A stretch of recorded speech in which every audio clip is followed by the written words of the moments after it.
Yesterday, I covered corporate liberalism and why it's bad. In that video, we looked more at the business side of things. I talked about how enforcing corporate liberalism not only won't work, but it will hurt the Democratic Party in the long run. I highly recommend that you watch that video because it took me a while to work on that. Today, we are looking at corporate conservatism. And you might be thinking, but Abhinav, everyone's liberal in corporate America now, right? So corporate conservatism doesn't exist. Well, that's where you are sadly wrong. Along with corporations lying to the general public, the actual richest of us all are all conservative at heart. It's very hard to get the message that I'm conveying without making your mind do a bit of gymnastics, but please stick with me here throughout the end of the video. Look at it this way, because this might not make a lot of sense at first, and that's all right. Liberal corporations that we covered in the last video aren't liberal as a matter of pride for a certain perspective, but rather because that perspective helps them make money in the short term. In other words, they're fronting to appear like they actually care about an issue. Like I said in that video, if they really cared about the liberal movement, they wouldn't own lobbyists in America, and with the lobbyists that they own, they would make sure that bills were passed for the Democratic Party. But now comes in the idea of corporate conservatism. Conservatism is the idea that the government shouldn't dictate what the average person can or cannot do. That's the fundamental ideal of conservatism overall. Basically, in America, it means that a person should be able to make money and not have to worry about high taxes or give some of their funds to the government for the greater good, which is a very cynical way of looking at it, but yeah. This ties into corporate America for one good reason. All the owners of prominent liberal corporations would not like it if the ideals they preach were actually forced onto them. We all know that the richest of us all don't want to be taxed more, obviously. However, a large part of the richest of us own companies that preach the idea that the richest of us should be taxed more because they support Democrats. This foments a conflict in what one believes and what one says. So, as we all know, like I said 3 times already, the only reason they're saying it is because it helps them as a business. However, I digress. It's a valid argument to say that many of the richest may actually be in favor of getting taxed more, even though it may seem counterintuitive, and it may go against a lot of what we've heard.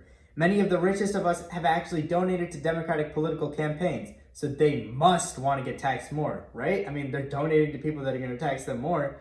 Well, the reason billionaires donate to some Democratic politicians' campaigns is for 2 main reasons. The first is that in today's heavily liberal climate, they get some pretty good PR, and it gives them a good face that they donated to these liberal campaigns. However, the second reason is more sinister. By donating to these campaigns, the politicians are indebted to the corporations that donated to them. In other words, they become what we call in the business lobbyists. Now, these lobbyists' only job is to vote in favor and promote that company's interests in the political scene whenever possible. And they do that regardless of if it helps the average American or hurts the average American. And it's usually the latter. See, the donation to those campaigns have a great face on them at first, but at the end of the day, those donations are put in to con the average American shopper to think that said company is actually liberal when they aren't.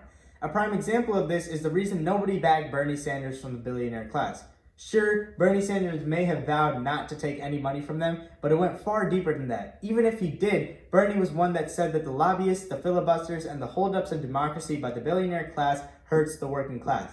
As well as this, his Medicare for All plan directly attacked those billionaires who make billions every year off of the suffering of average Americans in the medical sector and said we should tax them more. So nobody would have supported him either way. But let's get even further into the onion. What is American politics now?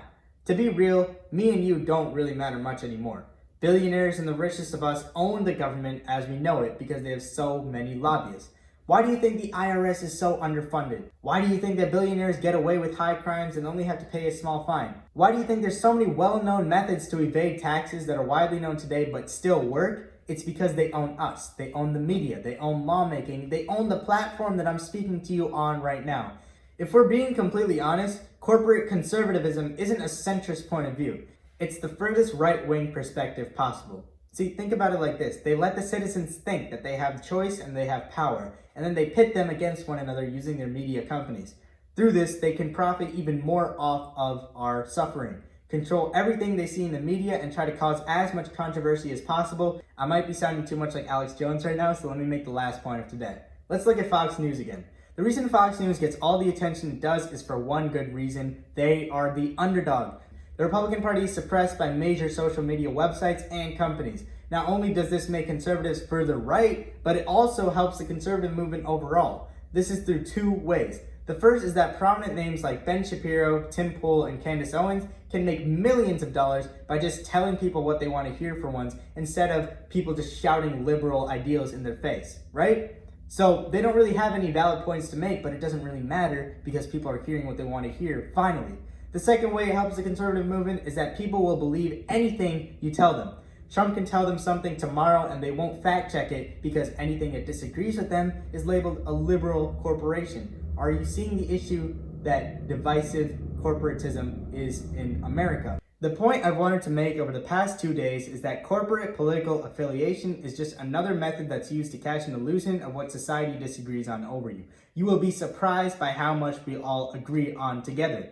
Not only this, but it also helps all parties involved except for us, because none of them really lose from it. The message you should take away from this series is that you should think for yourself.